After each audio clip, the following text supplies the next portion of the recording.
mga kalaks! Welcome to another travel vlog. So ngayon mga kalaks, nandito tayo sa NAIA 3 to catch our flight to Sydney. Ngayon mga kalaks, nakapila na tayo sa gate 116 and nagpapaboard na sila sa ating flight to Sydney, Australia.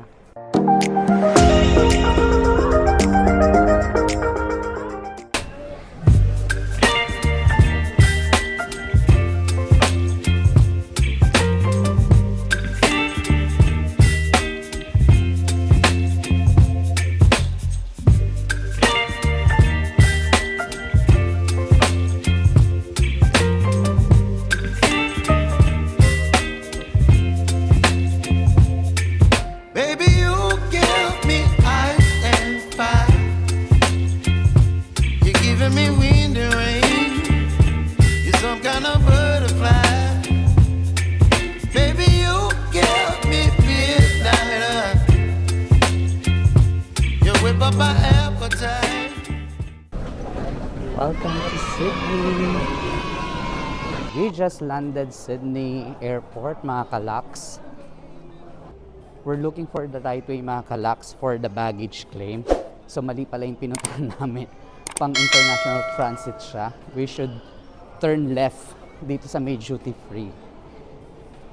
Ayan mga kalaks, from the plane, papasok kayo dito sa may duty free shop papunta dun sa may baggage claim area. So, bibili tayo ng Opal card mga kalaks and kakalabas lang namin ng airport. Nasa airport pa rin kami, kakalabas lang namin ng ng pangalan nito, ng customs, ng security, immigration. Dito tayo sa may WH Smith.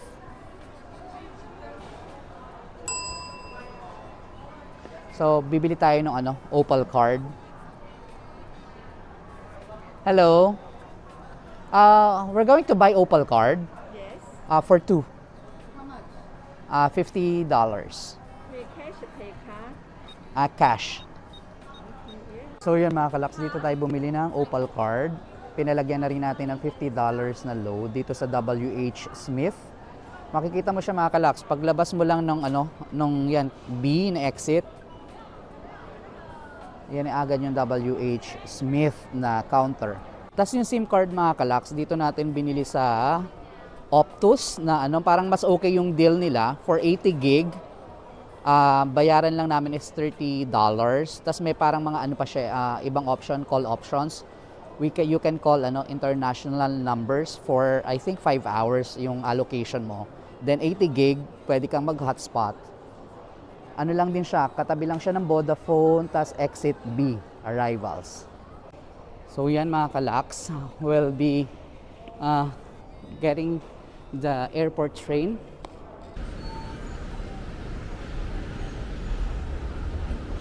Yan mga kalaks, nandito na tayo sa may platform. We're currently waiting for the train that will bring us to the central station, central CBD. So, ayan. So ginamit natin yung Opal card natin para makabayad sa fare. Around 20 AUD yata ang bayad, including the airport access fee.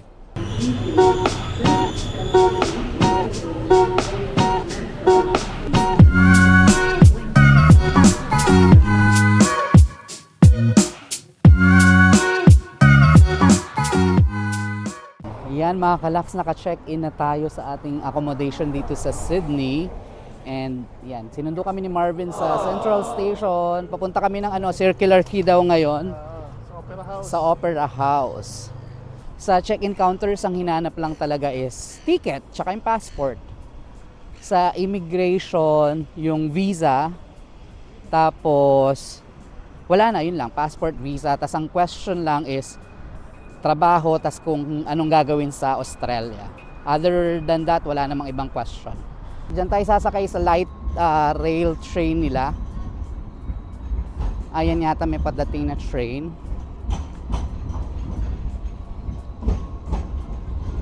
Papunta ng Circular Quay. L3 ito, no? Yan. Pero hindi tayo dyan sasakay. Grabe, pinag-intay namin si Marvin ng matagal. Ayan na yung sasakyan natin na light rail train going to Circular Quay. Ayan mga kalaks, nakasakay kami sa L3 going to Circular Quay. Naglalakad lang tayo dito sa ano to, QBV station kami bumaba. We're on George Street pa din. So yan, nahanap daw kami ng kakainan sa amin ng aming host na si Marvin. Ayan mga kalaks, medyo lumamig-lamig. Nandito tayo sa may baba ng Westfield na building or shopping center. Kanina di ba medyo mainit? Ngayon malamig-lamig na ng konti. Dahil pahapon na siguro. Sabi ni Marvin yung shops daw, nagko-close siya usually ng mga 3 to 5. So baka dapat nung kami sa Opera House kakain. Kaya lang baka wala ng restaurant na bukas.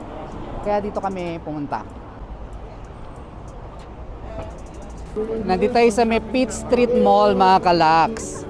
Ang ganda ng vibe. Mga kalaks, nandito kami sa may parang food court area nitong, I'm not sure anong pangalan ng mall. So mag-check tayo kung anong mga meron dito.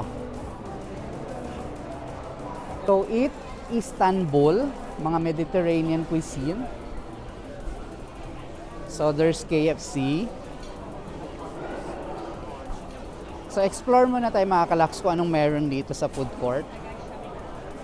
Kalaks, nandito tayo sa may Circular Quay and hindi kami kumain doon sa pangalan nun, sa may Myers na food court dahil ewan ko, tong host namin sabi niya dito kami sa may steakhouse kakain. So dito kami sa may Circular Quay. Ayan. Yeah, later siguro bili tayo. Yan yung famous na gelateria dito. Kakain dito pag winter para mawala yung lamig mo. But, oo. Ba't nga pag sa winter, ang sarap ng ice cream. So yan, nandito tayo sa may steakhouse. Hurricane's Grill, ang pamagat.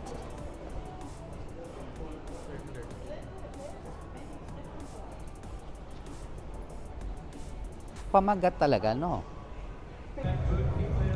This is our lunch mga kalaks. So we got steak and chips. Saka lemon something bitter. Recommended ni Marvin. Masarap siya.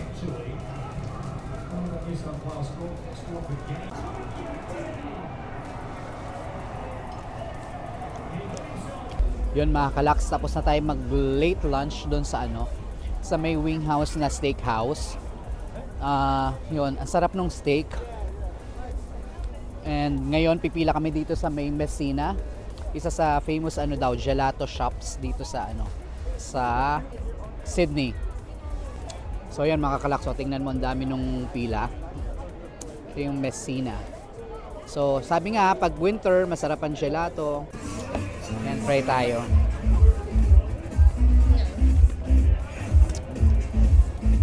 Pistachio.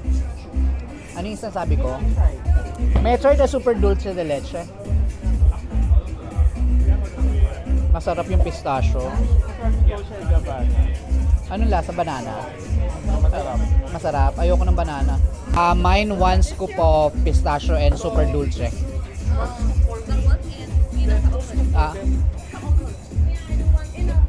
Cone. Sorry. Scoop sa inyo. Yeah. Sige. Thank you, ma. One.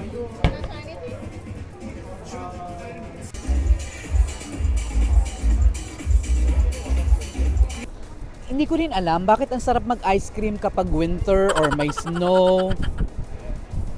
Grabe, nagme-melt na siya. Makakalaks, ang sarap. Tutulo. Ang sarap. Ubusin ko muna ito mga kalaks kasi tumutulo na siya.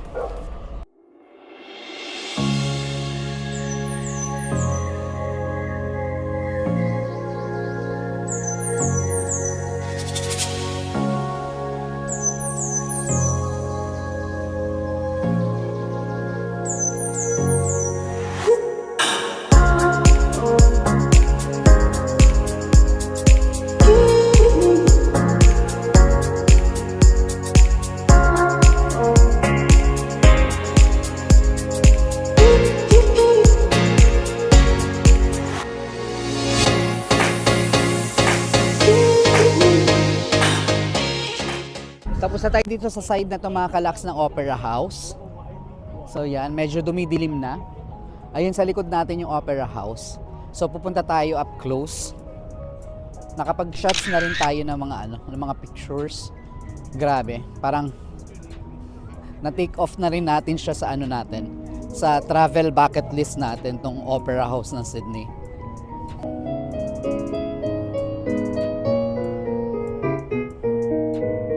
So ito mga kalaks yung Circular Quay. Ito yung Wharf 6. Dito kayo sasakay ng mga ng mga ferry yan. Yung Wharf 6, tas meron doon. Tas sa taas nito yung train station. Tas yun yung light rail train. Tapos yan. Itong nilalakad namin ngayon, papunta siya sa sa may Sydney Opera House na mismo. Tas yan, may mga restaurants diyan sa paligid. Yun pala mga kalaks, kung tawag nito, kung kakain kayo, dapat nagko-close yung mga restaurants sa mga 2 p.m. to 5 p.m. usually. So sarado sila, tas nag-open na lang sila uli ng mga 5 p.m. Ayan, Sydney Harbour Bridge.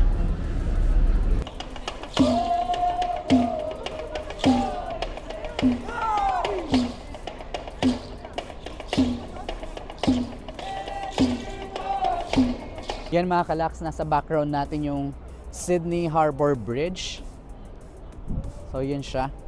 Sa mga susunod na araw mga kalaks, we will go there para mas malapitan natin yung Sydney Harbour Bridge.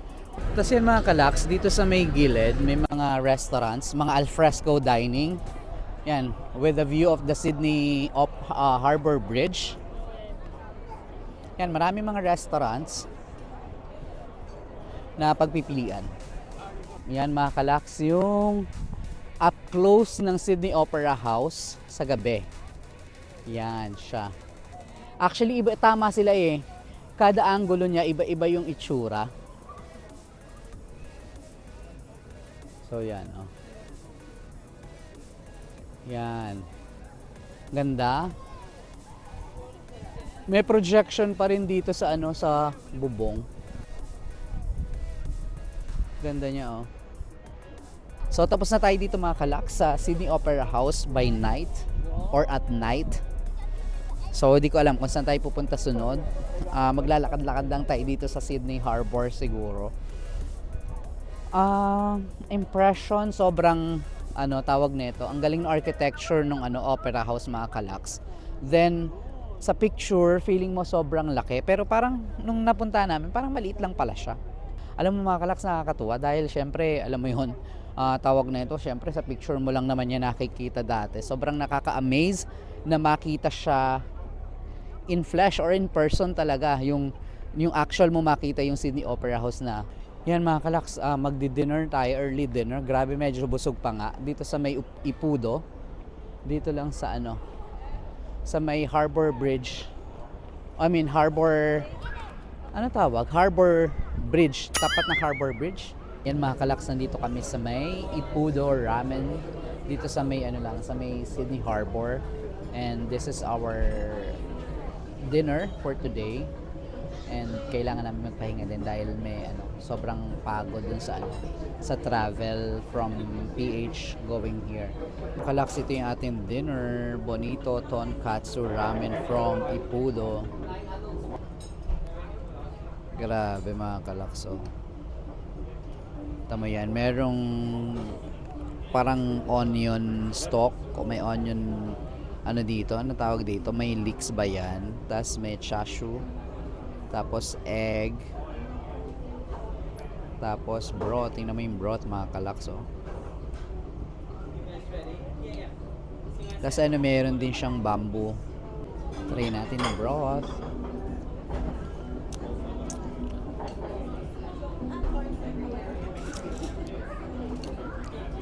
Very sarap. Perfect for the winter weather.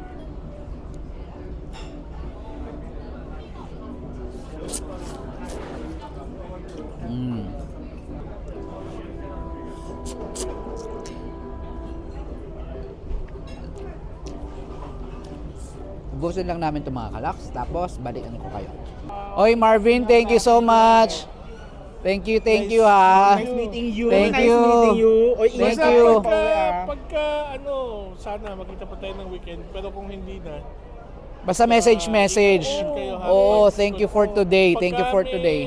Ito na mga kalaks yung ating train pabalik dun sa ating hotel.